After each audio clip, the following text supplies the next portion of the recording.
Boa tarde a todos que estão aqui presentes, aqueles que estão no ambiente virtual. E também quero saudar aqui, né, o Arthur, o PH, Jonas e o Edu, que está ali conosco no ambiente virtual ali. Vai ser um painel, acho que muito rico nessa perspectiva de trazer essa ideia das frotas, né? Acho que eu vejo até como um vetor, né? Está sendo da introdução da mobilidade elétrica muito forte, né? Que está ganhando volume, escala no país. E vai ser uma honra aí beber desse aprendizado aí de vocês. E para isso aqui, né? Nesse momento, a gente está aqui com o Arthur, que eu vou passar uma mini bio de todos, né? Que é engenheiro mecânico pela Federal de Santa Catarina, com especialização em engenharia automotiva por Aachen, na Alemanha, e atua em projetos de mobilidade elétrica e autônoma desde 2014, participando de competições como Fórmula E, Fórmula Student da Alemanha, e chegando ao cargo de presidente da Ampera Racing. É cofundador e CEO da Mogwai, uma startup incubada da ACAT Midtech, trabalhando para liberar o potencial de dados veiculares junto a grandes montadoras. A gente tem aqui do meu lado direito também o PH, que estudou aqui ciência da computação, com experiência em cargos executivos, em gestão de projetos com equipes multidisciplinares, e é CEO aqui da Ituran Mob, uma joint venture formada entre a Ituran, multinacional israelense, e a Mobilab, startup brasileira, qual foi um dos fundadores com desenvolvimento próprio de produtos para a mobilidade urbana, que visa proporcionar uma experiência única para as novas tendências de usabilidade de veículos nos mais diferentes modais. Tenho aqui na sequência também o Edu, que está aqui conosco no virtual, com 22 anos de experiência no setor de utilities, e os últimos 9 gerenciando frotas e mobilidade dentro das organizações. Hoje, né, o Edu é Head de Facilities e Mobilidade na Raizen, Black Belt em Lean Six Sigma e líder em diversos projetos de mobilidade corporativa. E, por fim, na minha sequência aqui, o Jonas, que é engenheiro eletricista, 23 anos de atuação no segmento agroindustrial e indústria alimentícia, atuando em projetos de automação e inovação de toda a cadeia, com especialidade em supply end-to-end. E tem, atualmente, né, escalando e padronizando a frota retail no grupo JBS, com uma meta net zero em 2040. Então, saúdo a todos novamente, né? E eu acho que a gente deve partir, né, a nossa discussão aqui pela grande questão que é o fio condutor aqui do nosso painel, né? ESG, né? Que essa sigla se tornou agora amplamente referenciada, né? Houve até uma apropriação do termo, né, em larga escala, né? ESG e a transição de frotas. É somente uma moda, né? Então, vou começar, né, trazendo essa provocação primeiro aqui para o Jonas, que está aqui do meu lado esquerdo, depois eu vou provocando aqui os colegas também. Boa tarde aí, pessoal. Obrigado aí pela oportunidade da gente dividir aqui um pouco, né, do conhecimento aí, da vivência que nós temos aí no segmento, né? Eu acho que todos nós juntos aqui estamos aí num processo de uma cultura disruptiva, né? Desbravando um mercado, né? Tanto um mercado, acho que tecnológico, digamos assim, como um mercado consumidor, né? Olhando um perfil de consumo e de pessoas que faz a diferença quando tu investe em inovação e tecnologia, né? Acho que é obrigado a oportunidade. E aí, respondendo o meu amigo, não é uma moda, né? E também não é o futuro, é o presente, e é o que a gente precisa fazer, porque já nos traz benefícios no dia a dia, seja no próprio negócio e seja na nossa vida, né? Na nossa vida como consumidor, na nossa vida como ser humano presente e que consome os recursos naturais do planeta, né? A gente precisa ter muita consciência disso.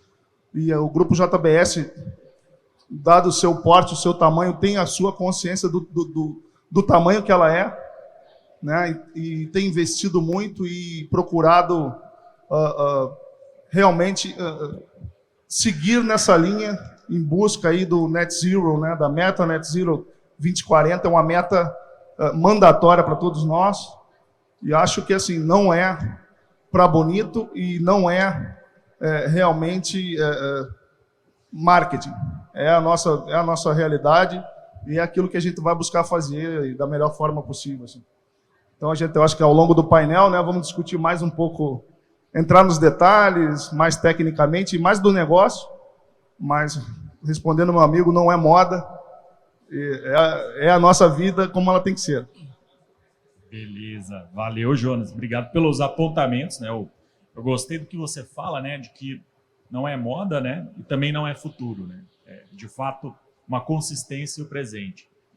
E vendo, né, vocês, né, que estão incorporando essas tecnologias, né, para trazer, né, para a operação, eu vou devolver aqui uma questão, né, trazer aqui agora para o PH e para o Arthur, né, na visão de vocês, né, como é que vocês enxergam essa questão do ESG, né? Então, como é que vocês veem na ótica de vocês, né, nas soluções que vocês atuam? Então, pessoal, primeiro, obrigado pelo convite para estar aqui no VEX. Acho que é muito legal a gente ter a oportunidade de ver grandes empresas falando com startups, com outras empresas de tecnologia. E como eu respondo essa pergunta é que o ESG não pode ser uma moda. Os dados são muito claros que nós precisamos reagir hoje para reverter diversos quadros ambientais graves aqui no mundo. E o jeito que a gente pode fazer isso muito é usando os dados para tornar as nossas operações mais eficientes, com menor emissão, otimizando o uso dos nossos recursos de uma forma pragmática e o papel, então, é liberar então esse potencial não só nas soluções de engenharia, mas também através da tecnologia. Pegando um gancho aqui, primeiro boa tarde a todos, né? Para quem está online, para quem está aqui também, é um prazer estar numa mesa dessa aqui, né? Falar com tanta gente aqui inteligente, eu fico até com vergonha de falar, mas eu vou falar alguma coisa. Então, assim, na minha cabeça, essa questão do ESG realmente não pode ser uma moda. E isso também tem a ver com tecnologia e tem a ver também com o lifestyle das pessoas. E o legal, pegando aqui um gancho do que o Jonas falou, isso realmente está acontecendo. A gente dentro da Ituran lá, que é uma multinacional israelense, né? Onde a gente formou ali a Ituran Mob, a gente tem falado muito sobre ESG. A gente criou, inclusive, um comitê. Nós temos aí a própria Ituran Mob, que é uma empresa com foco em mobilidade inteligente, e a gente acredita que isso na frota também está acontecendo, o melhor uso do recurso, né? E isso tem a ver na veia com o ESG. Porque é muito legal a gente falar do ESG, todo mundo fala. Agora, a gente que é lá de São Paulo, a gente fala muito do Faria Limer, né? Que todo mundo quer usar carro elétrico, até o Jonas usa um elétrico, eu também uso. E a gente já tem vivido isso. A gente tem vivido o ESG e tem também assim, nós estamos nos mobilizando assim para criar algo que seja consistente como plataforma ali, como sinergia entre empresas, para que todos possam ter acesso a isso. Que não adianta eu tenho meu hardware, eu tenho ali uma plataforma de mobilidade, aí o Jonas tem lá a frota dele, tem a Mob aqui com o Daniel, né? E aí, cada um do seu lado. Quando a gente olha isso com visão que todo mundo está conectado, aí a gente começa a olhar o ESG como uma realidade. Então, a minha visão, sim, a gente está passando por esse momento, essa mudança de paradigma. Perfeito, PH. E agora, trazendo essa questão aqui para o Edu, né, que está à distância. Edu, como é que você avalia esse movimento? É algo do momento que a gente pode ver ou, de fato, tem uma consistência? Fala, Edgar. Primeiro, boa tarde para todo mundo. Pedir desculpa mais uma vez por não estar aí presencial, totalmente fora dos planos. Tive um problema de mobilidade, mas eu falo assim, a brincadeira é que se isso for moda, pelo menos a maioria das empresas está falando que isso vai até 2050, né? Começou agora e vai até 2050, porque a gente já vê um monte de gente se comprometendo, né, a zerar a emissão, né, a fazer todo o trabalho aí até 2050. Eu espero que isso realmente não seja um compromisso de agora sem ações do agora, né? E aí eu tô vendo, né, nessa plenária aqui um monte de gente que está fazendo o agora acontecer, né? Eu acho que esse é o ponto. Também, né, muito pelo que o Jonas comentou, né, o PH comentou aí. E adicionalmente o que o PH falou sobre a questão das integrações, né? Até pensar numa plataforma, cada vez mais em plataformas integradas. Eu acho que para a gente tornar isso cada vez mais real no agora é a gente pensar sobre a perspectiva do usuário, né? Como que a gente pode solucionar o problema do usuário, né? Com a visão do usuário, essas questões do agora, né? Muitas vezes ele não sabe qual que é a forma dele se deslocar, o que é mais barato, o que é mais ambientalmente correto, o que é como ele impactaria menos, né? Nessa questão do ESG. E aí, se a gente traz soluções integradas com uma visão de cliente, com a visão de experiência do usuário, a gente pode ser muito mais efetivo. Legal, Edu. Tendo em vista, né, que eu acho que a gente chegou numa convergência aqui, né, de que, de fato, o movimento é genuíno, né, a gente pode agora traçar, né, alguns parâmetros aqui para a gente conversar, né. Porque quando a gente fala de frotas, a gente remete à operação. E hoje, a gente tem uma operação logística de bens e serviços, seja comerciais leves, pesados, médios, muito sofisticada e altamente eficaz. Ou seja, são anos de aprendizado com a tecnologia vigente, né, do regime. Então, a gente pode falar de sistemas de manutenção, de sistemas de abastecimento, de eficácia logística. E quando a gente incorpora o veículo elétrico, né, nas suas mais diferentes modalidades para a frota, muda, porque a tecnologia é semelhante, o padrão da recarga é diferente. E agora eu quero perguntar, né, primeiramente para o Jonas e para o Edu, né, como manter essa sofisticação da operação? Como fazer, né, uma operação robusta e introduzir o veículo elétrico de modo que não machuque a operação, que não tenha um ferimento, né, em algo que já está muito bem conhecido pelos frotistas, né? Como é que vocês veem essa postura? Como é que dá para se fazer? Vou eu primeiro? Tá, por favor. Vamos lá. Eu acho o seguinte, eu sigo uma pessoa, acho que todos conhecem muito bem aqui, e ele tem uma frase que eu gosto de utilizar, né? Marcelo Cortella, famoso Cortella, né? Apesar de pensador, mas aquilo que ele nos faz refletir, a gente consegue transformar no nosso dia a dia. Eu acho que isso é bonito do que ele faz, porque transformar a filosofia na prática é difícil, né? Ele faz bem feito. Então ele tem uma frase que diz assim, nós não somos aquilo que nós dissemos, né? Nós somos aquilo que nós fazemos. Exatamente. Né? Então, não adianta eu dizer e só dizer. Eu tenho que fazer. Então, eu tenho que mostrar quem eu sou e quem é o meu negócio de fato fazendo. Né? Eu acho que fazendo a gente aprende. E nesse caso, falando de frota, né, é um grande desafio, sim. Por quê? Porque a gente já vem de um modelo consolidado de muitos anos. Nós vivemos num país, né, predominantemente rodoviário, o modal. Né? E esse modelo já é muito consolidado e conhecido e desdobrado e rodoviário a combustão, digamos assim. Né? E ele vai continuar, né? O modal rodoviário vai continuar, só que o nosso desafio é transformá-lo, e falando do nosso segmento retail, né? O varejo, transformar num segmento sustentável, né? Que a gente cumpra as metas do ESG e consiga também não ter ruptura, né, conforme aqui foi dito. E como não ter ruptura? Né? Esse é o grande desafio. Né? O que a gente observou, e o que a gente observa, e o que a gente tem investido muito forte, principalmente quando tu vai instalar uma frota de caminhões elétricos, no nosso caso, é um caminhão perfil VUC, né, de 7,5, 8 PBT, e quando tu vai implementar uma frota desse perfil, tu principalmente precisa ter o domínio da tua rota, da tua entrega, da forma como tu vai operar esse caminhão. Né? E falando do segmento alimentício, e no nosso caso, muito sensível, porque nós trabalhamos num range de temperaturas variado, desde do produto carga seca, hidrogenado, um exemplo, uma margarina, até um super congelado, né? Altamente perecível, que tu precisa estabilizar uma temperatura de menos 20 graus Celsius dentro do baú do caminhão. E aí foi o segundo desafio, né? Entra aí o Jonas e a turma dele, né? Buscar soluções para que eu consiga manter, além de eu cumprir a minha rota dentro da autonomia do caminhão, eu manter a temperatura adequada e a qualidade do meu produto, certo?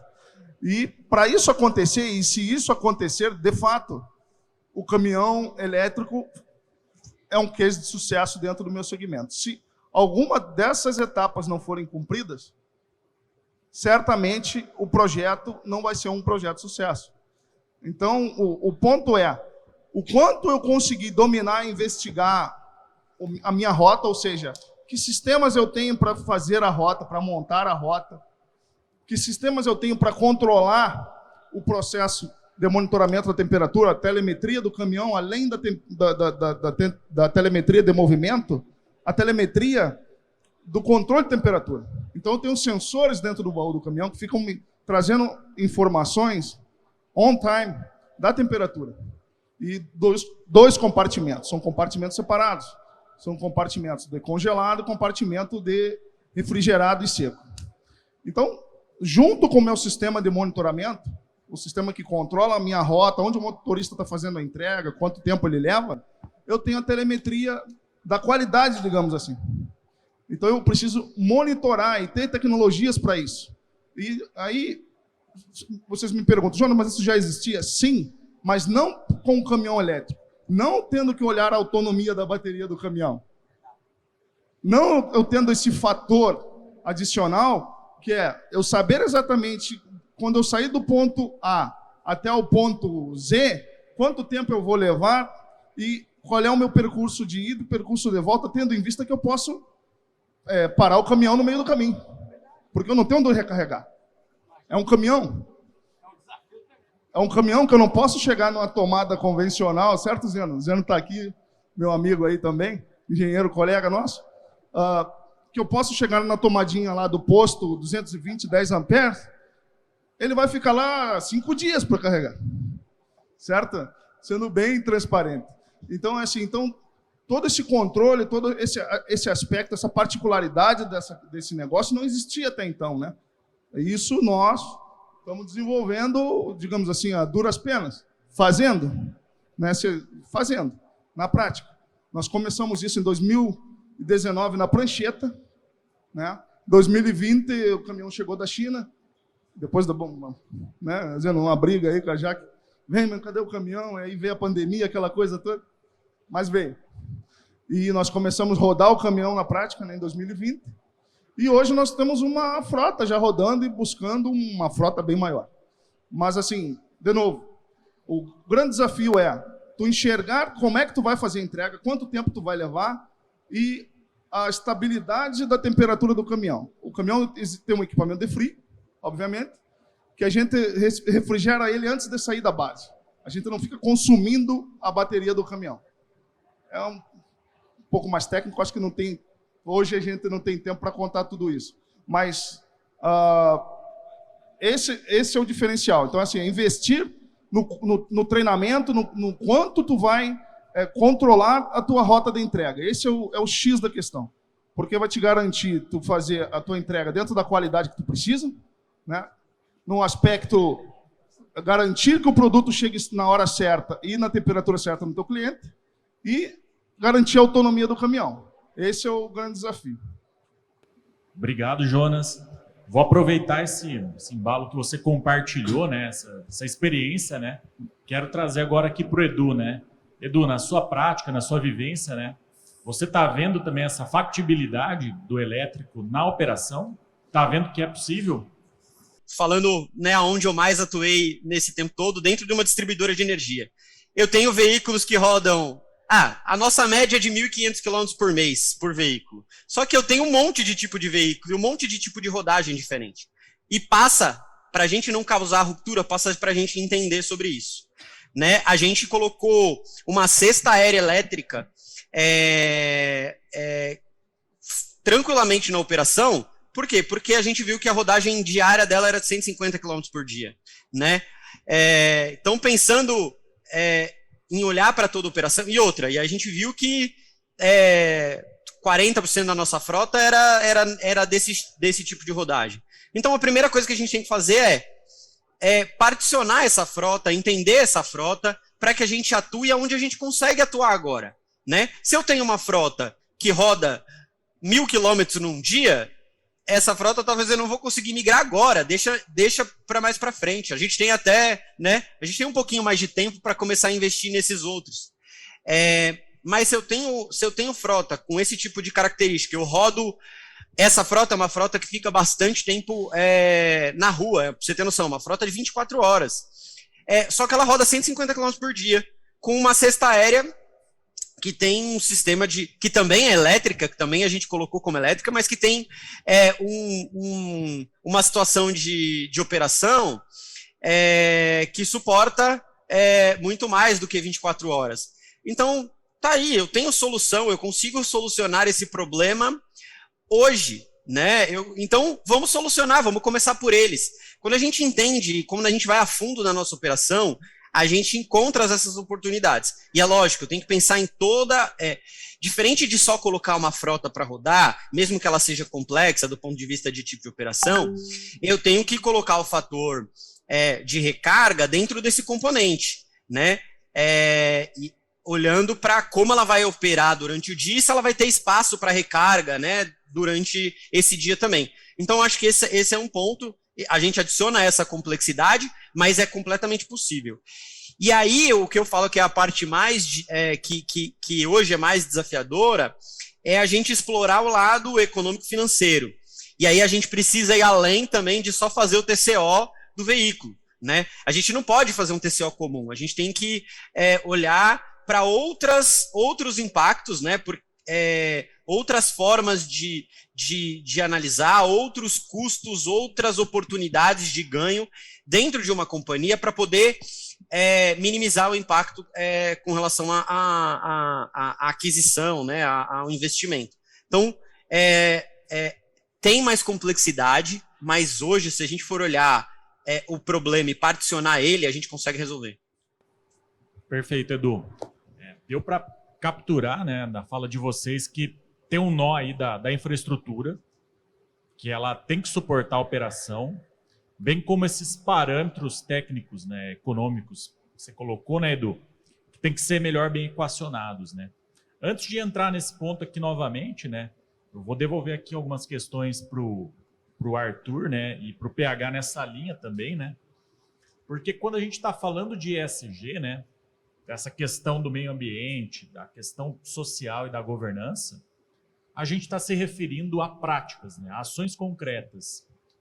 E essas práticas e ações, elas têm que ser mensuradas, porque elas têm que ser também identificadas, elas têm que ser comprovadas, entendidas, né, e analisadas. E vocês que trabalham em empresas, que trabalham com dados, né, eu quero entender de vocês, né, como é que são esses desafios tecnológicos para construir essas plataformas, para capturar esses dados, essas informações. E como que isso, né, quais são as maiores dores no caso dos frotistas, especificamente, né? Então, essa é uma excelente questão, pois como foi dito aqui já, um fator importante para o ESG é o domínio da operação. E o que viabiliza esse domínio é justamente os dados, é entender o que está acontecendo. E atualmente não faltam dados nos veículos que estão na nossa operação. Qualquer carro que está exposto aqui no VEX hoje tem mais de 200 pontos de dados que eles são gerados e monitorados para o seu próprio funcionamento. O carro, o caminhão, o ônibus já é um computador sobre rodas. Então, um ponto que deve ser pautado também, além de simplesmente eletrificar o powertrain, que é um fator importante também, mas é também tornar esses dados acessíveis, que sejam integrados nos serviços que dão o suporte ideal para uma JBS, para uma Raizen. Cada uma tem as suas especificidades e poder integrar esses dados hoje de uma forma transparente, de uma forma tranquila, vai permitir dar a essas empresas o domínio que elas precisam para ter uma operação mais eficiente, para usar os recursos de uma maneira mais sustentável. Então, eu diria que esses são pontos importantes hoje a serem pautados também junto com a parte de mobilidade elétrica. Eu posso citar um exemplo aqui. que eu sofro na prática, de novo. Nós temos o sistema de telemetria do caminhão, né, como eu falei, da entrega do controle de temperatura. O mesmo sistema desse fornecedor, né, no caso está, mas enfim, ele não faz a telemetria do caminhão equipamento, do caminhão bateria, do caminhão aquilo que eu precisava ler do veículo, efetivamente, senão eu preciso ter um outro sistema. Então, é assim, para nós, para efeito de controle, é muito ruim, né? Porque tu tem duas interfaces ali conversando com a tua base e tu acaba, muitas vezes, onerando isso na atenção e no handling, na forma do teu analista operar. Ele poderia ter uma base única, poderia ter uma tela com as informações centralizadas, ele coloca duas telas, dois sistemas, e tem que ser assim. Hoje tem que ser assim ainda, né? Então, assim, daquilo que a gente tem, tá? Não é que não exista no mercado, e por isso a gente está aqui junto, né? Para discutir e entender as tecnologias. Mas é um desafio, então. Por quê? Porque até então não existia caminhão elétrico, né? No nosso segmento e na nossa forma de trabalhar. Mas é um desafio. A gente precisa realmente, além de dominar a operação, dominar a ferramenta. O caminhão é a ferramenta. Né? E é uma ferramenta diferente, repito. A gente tem que medir coisas que a gente nunca mediu. Né? A autonomia, a distância versus autonomia, e vou além. Eu estava discutindo isso com o Zeno, né? É um trabalho meu mesmo, mais técnico, que a gente está chegando na melhor equação do custo. Falando de custo, né? Nós, hoje ninguém sabe dizer qual é o meu melhor custo real tonelada, quilômetro. Real tonelada é assim, gente. Cada tonelada de produto que eu entregar, 1.000 quilos de carne, vamos dizer assim, eu preciso saber exatamente quanto ela rentabiliza, dado aquele frete que eu estou pagando. Então, assim, como é que eu chego a esse custo num caminhão elétrico? Porque eu tenho o custo do quilowatt-hora. Então, assim, é um fator que não existia no mercado. Né? E quem sabe fazer essa conta? Eu vou chegar lá. Mas nós estamos fazendo, entendeu? Mas a gente está fazendo como? Quebrando pedra, descobrindo, sem sistema, né? Enfim. Mas esse é o desafio. Eu acho que você pautou um tema muito legal, que é algo que a gente está também levando às montadoras, que é o fato de que a demanda pelos dados é latente. Há um ponto de estar levando empresas a terem que instalar vários sistemas diferentes nos seus veículos para tentar ter algum insight da sua operação. Quando vocês fazem isso, a montadora do caminhão, por exemplo, que tem o dado lá gerado nativamente para ele, não está ganhando nada com isso. Também o serviço de gestão de frota ou de logística, quando ele instala esse hardware, isso é um mal necessário para a operação dele. O que tem valor mesmo é o BI, é o software, é a gestão de frota em cima do que está sendo feito com esses dados. Então, um ponto que hoje a Mobileye quer liberar junto às montadoras é permitir que a gente tire esse hardware da jogada e libere os dados nativos desses veículos diretamente para esses serviços e, no fim, não há perdedores nesse tipo de dinâmica. O serviço prestado não vai mais ter que ir lá, chipar todos os carros da frota de vocês, o serviço vai ser melhor no final para a JBS e a montadora também tem a oportunidade de começar a entrar no mercado de serviços que hoje ela está fora. Quando a gente instala esses hardwares nesses veículos, a montadora não ganha nada com isso. Então, essa é uma dinâmica fundamental para a gente liberar o verdadeiro potencial que dá para se extrair da operação desses veículos. Legal. Pegando um gancho aqui, eu acho essa discussão aqui fantástica. Porque tudo que a gente está falando aqui, a gente está falando de um processo evangelístico, concordam? Tudo é novo. A gente está navegando aqui num greenfield que ninguém sabe bem o que é. Né? Muita gente, eu até brinco, né, que a gente fala tanto de muita coisa, mas tem gente que não sabe se é para comer ou passar no cabelo. No meu caso, eu não tenho nem cabelo. Então, assim, nós temos uma questão muito rica para falar, porque quando nós, na concepção da Ituranmob, na minha cabeça, nós temos dados riquíssimos que estão ali, que o Jonas está precisando dele, que a Mob aqui está tratando, está orquestrando, e a gente focou em conhecer a rede do carro. Se você, hoje, a Ituranmob, ela atua numa condição que a gente tem desde um Tesla até um tuk-tuk que está ali atrás, a gente mapeia esse carro e fala lá para o Jonas, tá assim, seu drive behavior do seu motorista lá da parte da manhã está desse jeito. né? E daqui a pouco eu vou sentar lá com a Mob e falar, Mob, como que está essa questão dos dados lá que ele está consumindo a API da montadora? Então, essa orquestração para esse negócio que a gente está falando aqui é imprescindível para o Jonas tomar decisão, para a Ryzen tomar decisão, para ver qual caminhão ela vai comprar, qual modal que ela vai, se ela vai precisar de um micro-hub, talvez, na cidade, né? Então, a gente está num momento de discussão aqui fantástico, porque a gente coloca ainda carregadores na jogada, precisa carregar, porque em São Paulo agora a gente tem uma nova modalidade lá, Jonas, não sei se você reparou, de flanelinha de carro elétrico, que é bem legal. Que aí quando você chega no shopping lá agora, tá todo mundo com carro elétrico para carregar. E tem 2 carregadores, no máximo 4.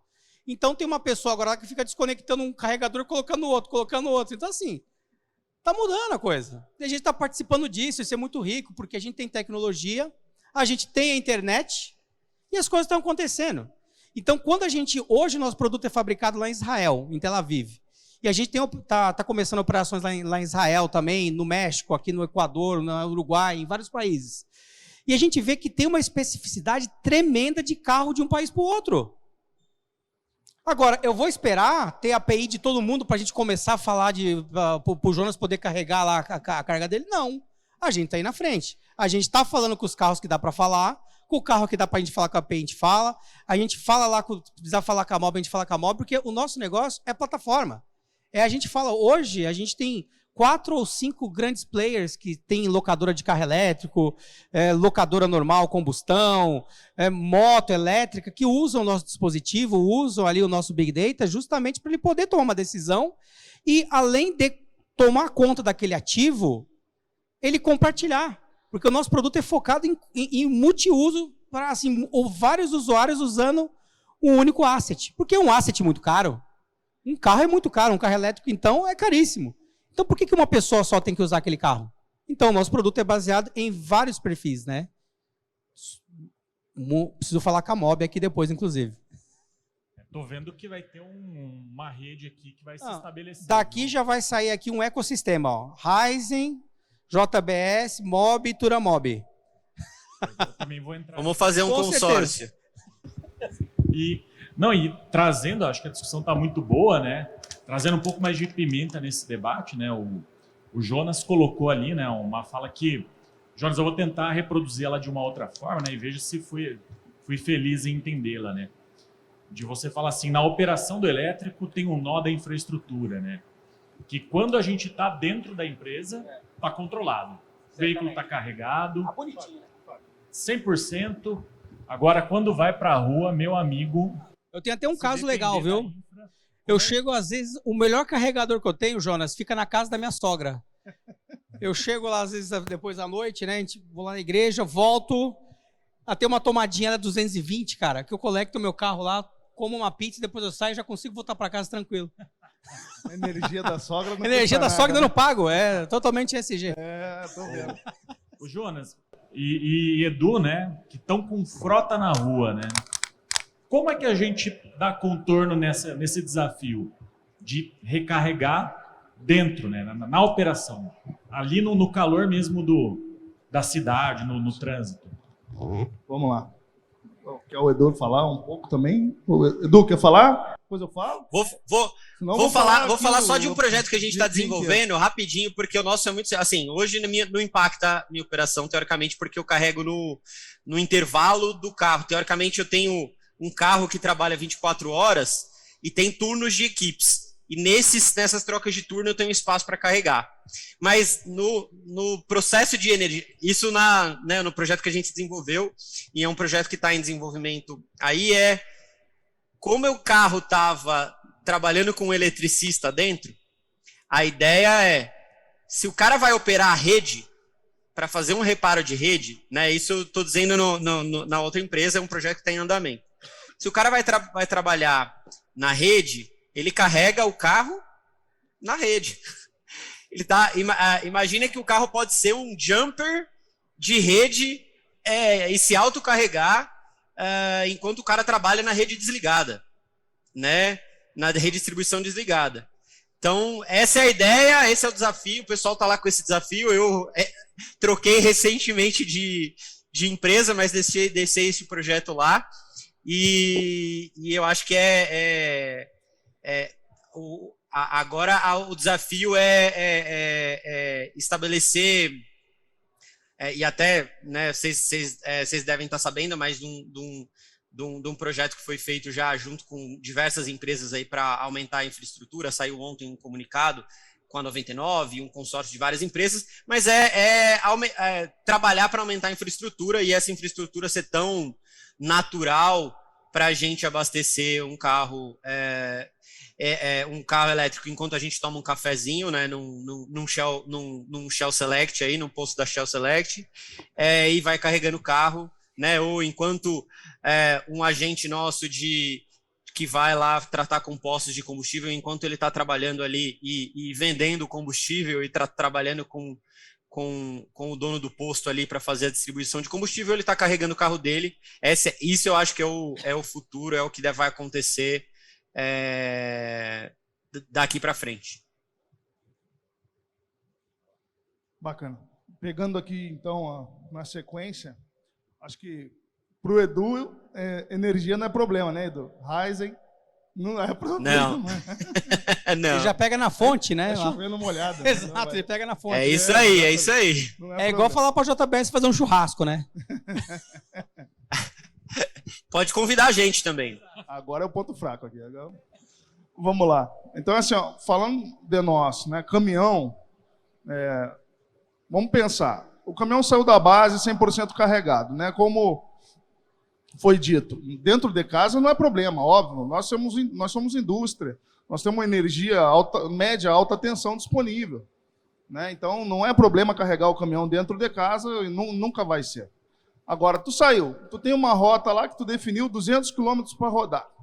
E aí tu imagina assim, fui entregar numa grande rede de supermercado, por motivo qualquer, isso é muito comum acontecer, o caminhão deveria fazer aquela entrega em 20 minutos ou 30 minutos e o mercado, por algum problema interno, a câmara fria está estragada, etc., te deixou 2 horas na espera. 2 horas na espera. 2 horas. Mas, Jonas, mas o caminhão está desligado. Sim, o caminhão está desligado, mas o frio está perdendo temperatura. Exatamente. No meu segmento. E eu, o que eu tenho que fazer? Eu tenho que recalcular essa rota e enxergar o quanto eu vou, além da autonomia do caminhão, eu não gastei a bateria do caminhão, mas eu gastei frio. Então o desafio é, será que eu consigo fazer as 20 entregas que eu ainda tenho para fazer?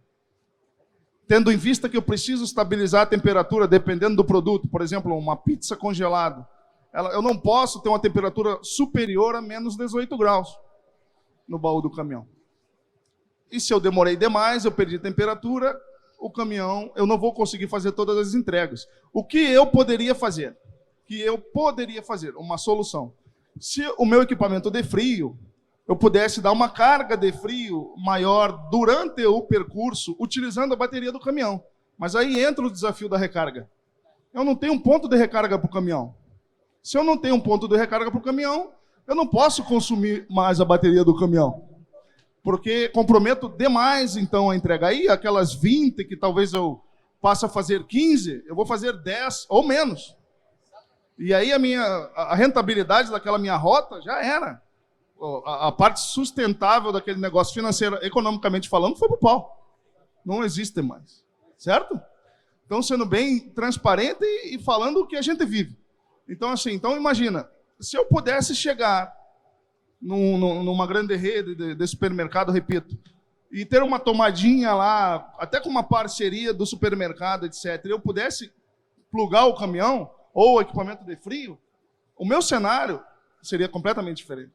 É tipo o que eu faço na casa da minha sogra no supermercado. A sogra dele lá, exatamente. A sogra dele gerente do mercado, a gente vai lá. Enfim, então, essa dinâmica. Então, assim, além do controle da energia, eletricidade, digamos assim, do caminhão, eu tenho o controle da energia e eletricidade para refrigerar o caminhão. E eu não tenho onde recarregar esse caminhão. Falando de caminhão, principalmente, carro de passeio, a gente ainda vai, um eletroposto ou outro, tu vai fazer uma carga de meia hora, 40 minutos, dependendo do equipamento que tenha lá, né, Zeno? Diga-se de passagem, aqui eu cito bastante o Zeno porque ele é um mentor e idealista de um grande projeto, não sei se todo mundo conhece, né, fez uma eletrovia no estado do Paraná. Eu sou gaúcho curitibano, posso falar, conheço bem, moro em Curitiba, que sai de Paranaguá, Foz do Iguaçu, pouco divulgado. Eu poderia, com esse caminhão, fazer esse trajeto, certo, Zé? O único no país. O único, né? O único no país. Então, o desafio da infraestrutura está aí, né? Nós, o mundo privado, digamos assim, a gente tem limitações por conta de realmente não conseguir desenvolver, né, a questão da recarga. Então, isso nos limita muito, falando de caminhão, que ainda as tecnologias atuais, né, não tem hoje no mercado um caminhão, falando desse segmento, que passe dos 200 quilômetros de autonomia. 200 quilômetros, pessoal, eu não consigo vir a Florianópolis e voltar para Itajaí, que é onde é o meu centro de distribuição. Não consigo. E eu teria que chegar aqui, fazer uma recarga para poder voltar. Então, eu acho que esse é um grande desafio, sim. Eu queria comentar que, dentro desse cenário de escassez de infraestrutura, os dados desempenham um papel muito importante para otimizar esses primeiros momentos. A gente espera que no momento, no futuro, a gente tenha carregador de sobra e você nem tem que se preocupar quando você vai fazer o itinerário. Mas nesse primeiro momento, quando a gente sabe que, mesmo que tenha um eletroposto, você vai chegar lá e vai estar disputando, vai estar com flanelinha de eletroposto lá, como é que a gente gerencia isso? É por isso que é fundamental a gente também pautar o tema da conectividade desses veículos nesse processo. Porque quando eles têm essa conectividade, a gente consegue muito mais facilmente otimizar esses recursos e viabilizar de uma maneira transparente essas integrações e, no fim, gerar um serviço melhor e acelerar a adoção dos carros elétricos como um todo. Vamos para o final. Tá, sim. E nessa questão, né, acho que da inteligência, né, da operação, nesse primeiro momento, penso, né, que como a gente tem poucos equipamentos e esses de recarga rápida que são sofisticados, são mais caros também, né, faz todo sentido trazer essa integração, né, até com vistas a otimizar a utilização dele. O dimensionamento, o compartilhamento, bem como até algum tipo de consorciamento entre os players para parar de pé essas infraestruturas, né, que sejam usadas, né, de uma forma inteligente, né, sem filas, vamos dizer. Sim. Hoje, por exemplo, lá em São Paulo, não sei se você faz isso, Jonas, às vezes eu uso o caminho com mais trânsito, porque o carro carrega mais, entendeu? Quando eu vou ali a região de Ilhabela lá, eu não vou pelo caminho expresso, eu vou pelo caminho que tem mais descida, ali no litoral de São Paulo. Por quê? Você vai se adaptando ao uso do veículo, né? E esse mindset de regeneração do CAS ali, programar a sua rota, né? No caso, quando você tem um carro, ok, mas quando tem um caminhão não tem jeito. E você, não, eu vou até lugar, eu vou parar ali, vou tomar um café lá na Shell, né? No posto da Shell ali da Raízen, tomo um café lá, depois eu sigo o meu caminho, dou um peguinho ali de meia hora no meu carro ali, pronto, ganhei 100 quilômetros. Então, tem essa necessidade ainda de ser feita, né? De você ter essa disciplina para usar o carro elétrico, né? Perfeito. E até indo um pouco nesse encaminhamento final, né, de questões, eu vejo vocês aqui, né, nas diferentes frentes que vocês estão atuando, né, como essas primeiras referências, esses primeiros exemplos que se somam, né, a outros que estão fazendo e, de fato, vocês se colocam até como boas práticas, né, como a gente são inspirações para outros players. Se vocês pudessem, da experiência que vocês traçaram, da jornada que vocês já viveram, nesse tema, né, dessa eletrificação da frota, se puder compartilhar alguma boa prática ou como começar, o que vocês poderiam falar para potenciais novas empresas, outros players que queiram fazer esse tipo de abordagem, mas não sabem por onde começar? Quer que eu fale? Eu vou falar primeiro, que eu sempre fui por último, eu vou mudar a ordem agora. Olha só, o conceito da Ituramob, que é essa JV aí entre Ituran de Israel e a Mobilab aqui do Brasil, foi a startup que a gente fundou, que virou Ituramob, sempre foi ter parceiros. Hoje nós atuamos com empresas que não eram locadoras, que administravam condomínios em São Paulo, e aí ele entendeu que se ele colocar 2 carros elétricos num condomínio para os condôminos usarem, é melhor do que, de repente, aquela família comprar o segundo carro. Então, a gente fornece tecnologia de compartilhamento, pronta resposta e telemetria para aquela pessoa. E a gente está conectando parceiros ali, que pode ser, por exemplo, a Mob, para fazer essa orquestração de dados. A gente tem ali parceiros que estão colocando carregador, tem parceiros que estão fornecendo carros, porque nós não temos nenhum tipo de carro e não vamos ter. Nós fornecemos tecnologia para aquelas empresas que querem criar um share, tanto de moto, por exemplo. A gente tem um projeto muito legal agora rodando com a iFood e Carriba Motos. Até o Islande vai estar aqui, acho que palestrando hoje ou amanhã, que a Riba coloca ali uma moto elétrica com o nosso dispositivo e nosso aplicativo, e um entregador do iFood vai, destrava aquela moto e trabalha. Mesma coisa com as tuk-tuks, carros. Então, assim, o nosso negócio é criar parcerias, fornecer tecnologia a um preço muito acessível, porque é muito legal falar de tecnologia e eu chegar lá para o Jonas e falar, Jonas, custa X, só, mas aí você não consegue, não para de pé a conta. Então, a gente sempre focou muito em desenvolver uma tecnologia que seja distribuída em larga escala, com segurança, porque os nossos sócios são israelenses, a Itura, que é dona da operação conosco, eles prezam muito pela tecnologia, recuperação do veículo, para poder destravar isso. Então, vamos falar de mobilidade? Vamos falar de mobilidade compartilhada a um preço muito bom e fazendo parcerias para criar um ecossistema. Perfeito. Perspectiva de parcerias como viabilização, né? Arthur, na sua visão, o que você acha que são bons caminhos a serem seguidos? Eu acho que como uma primeira boa prática é entender a diferença entre um carro elétrico e a combustão. Exatamente. Muitas pessoas vão direto e fazem aquisição e esperam a mesma experiência, mas existem suas especificidades. E para os casos de frota, também não adianta a gente só renovar todos os caminhões para caminhões elétricos e continuar gerenciando aquilo tudo na prancheta. Infelizmente, existem muitas empresas grandes hoje que ainda fazem a gestão dos seus veículos dessa maneira. Por isso, é importante trazer também essa conscientização da digitalização do processo de mobilidade. A Mobi pauta muito para que isso seja feito de forma nativa com as próprias montadoras. Mas também, antes, fazer com o hardware, com uma telemetria tradicional, do que estar operando isso de uma maneira analógica e estar se preocupando apenas com a renovação do powertrain e não apenas com a integração disso no ecossistema digital, que hoje faz parte de tudo que a gente está interagindo. O celular, a TV, o carro também tem que fazer parte disso. Então, como boas práticas, eu acho que esse seria um bom começo para não fazer nada muito errado logo de cara.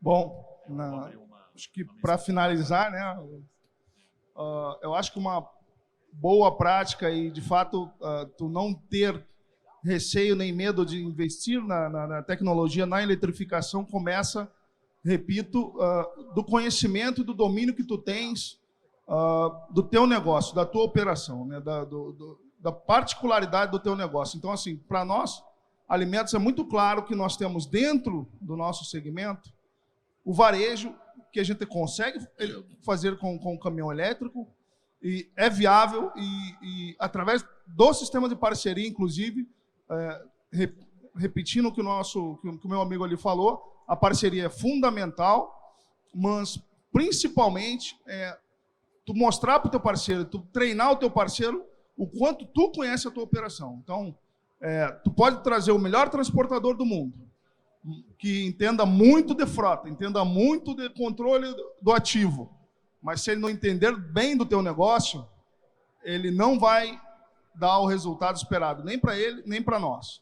Precisa, repito, o ESG, né, um dos pilares do ESG é a questão financeira, né? Não faz sentido ele não ser pagado, não ser sustentável financeiramente falando, porque aí tu perde capacidade de investimento e ele vai estagnar. Não é filantropia. Né? Não é filantropia, né?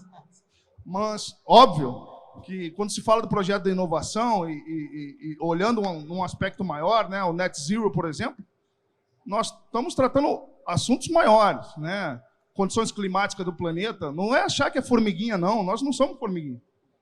Falando de Brasil, olha o tamanho do Brasil e o papel do Brasil no ESG mundial.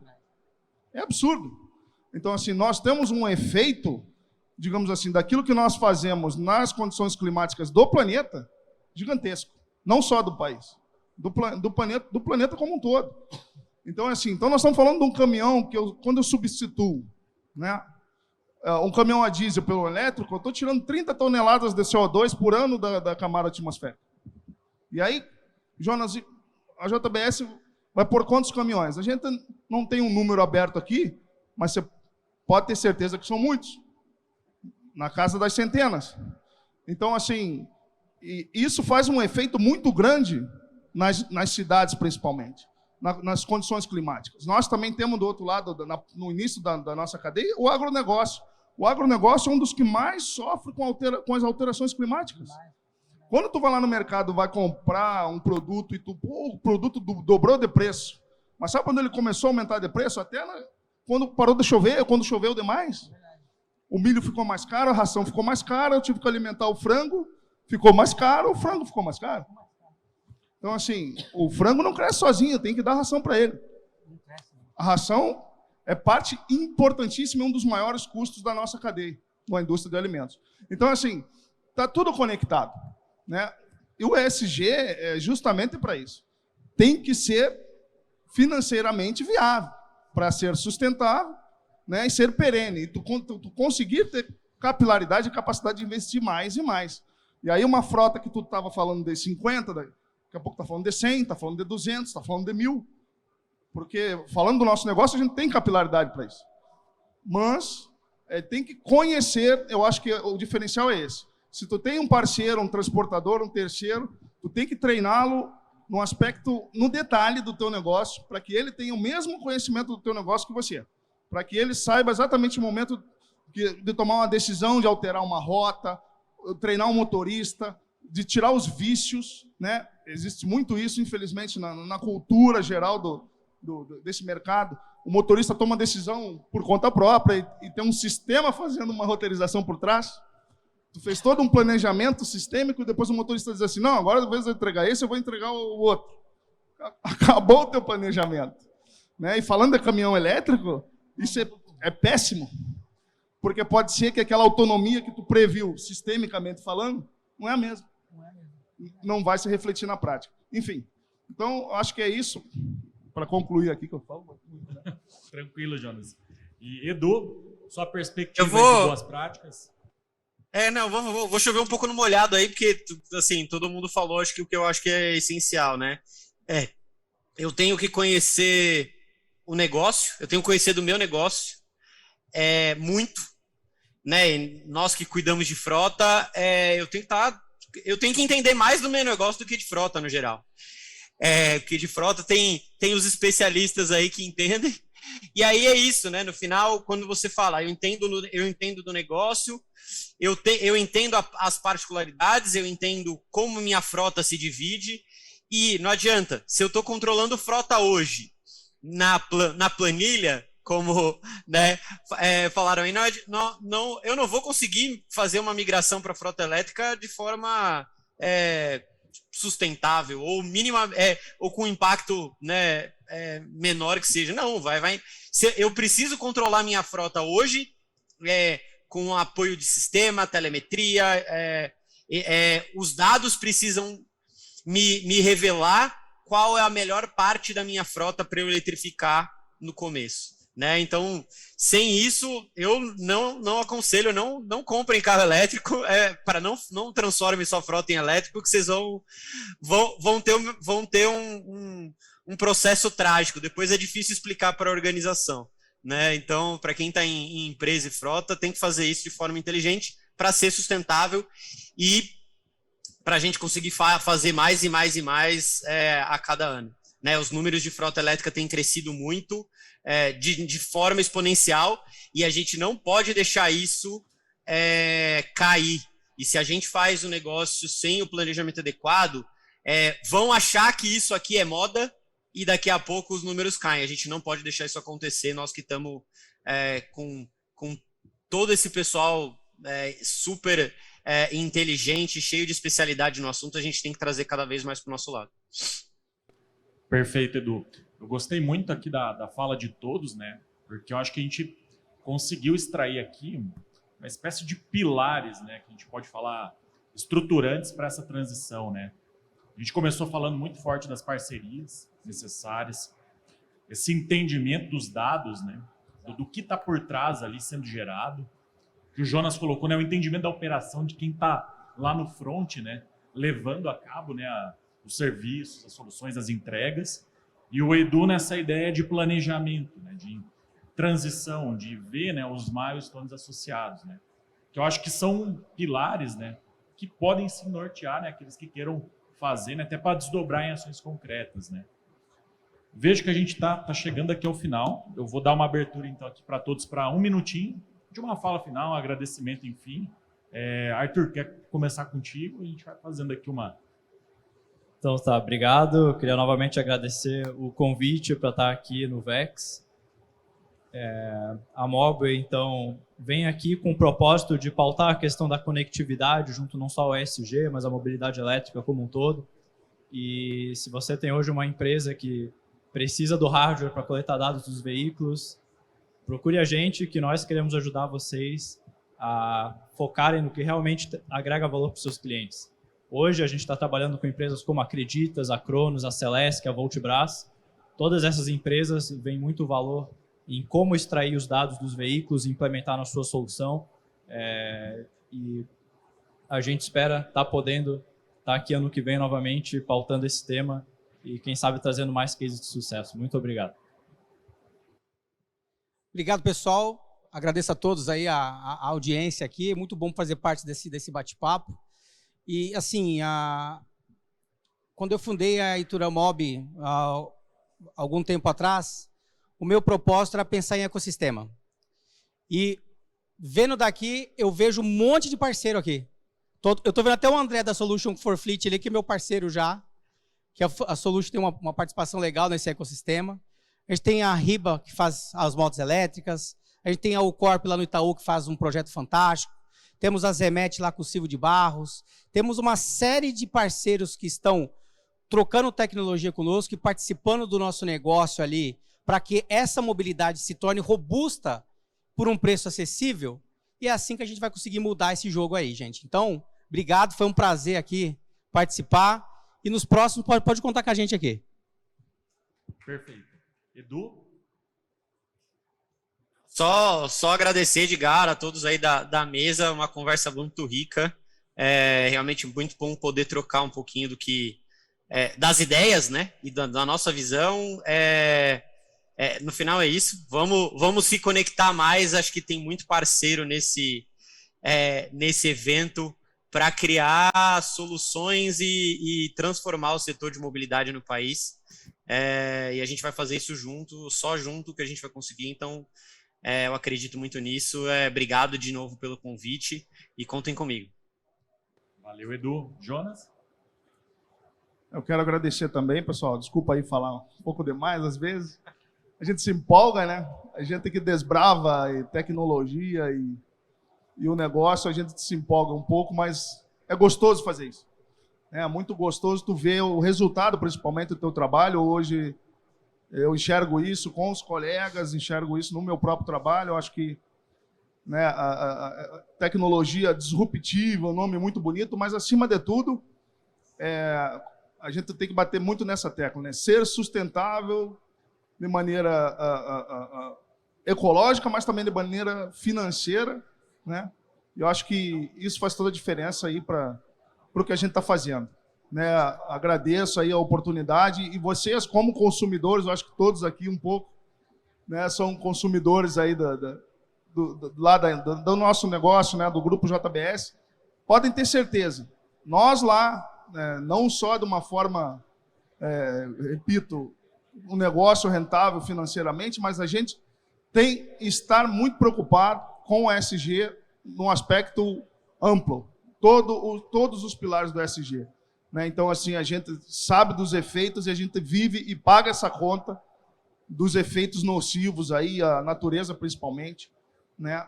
Por conta das grandes mudanças aí nas condições climáticas. E a gente está batalhando aí muito forte para isso, para mudar isso. O caminhão elétrico é uma das frentes, existem várias frentes, né? Desde a embalagem do produto, desde a forma de alimentar o animal, desde o pasto, desde a origem do animal, tudo isso está totalmente alinhado com as questões do ESG. Então, é assim, porque é um ecossistema, né, como nosso amigo falou, e não tem uma outra forma de fazer, né, pessoal? Não tem uma outra forma de fazer. Obrigado aí pela oportunidade, por poder compartilhar, e espero levar daqui novos contatos, novas parcerias, para a gente continuar aprimorando e desenvolvendo esse negócio. Porque, repito, não é o futuro, é o presente. Né? A gente precisa vivê-lo, né? Fazer o melhor possível. Obrigado. Obrigado, Jonas. Também obrigado, PH, Arthur, Edu. De fato, até pelo avanço do tempo, né? Acho que a discussão está riquíssima. A gente ficaria mais aqui um bom período. Mas a gente vai encerrar, então, aqui o painel. Agradecendo aí novamente a todos que estão aqui, que estão nos acompanhando. E a gente está aqui no evento, enfim, a gente deixa os nossos contatos, fica à disposição. Muito obrigado.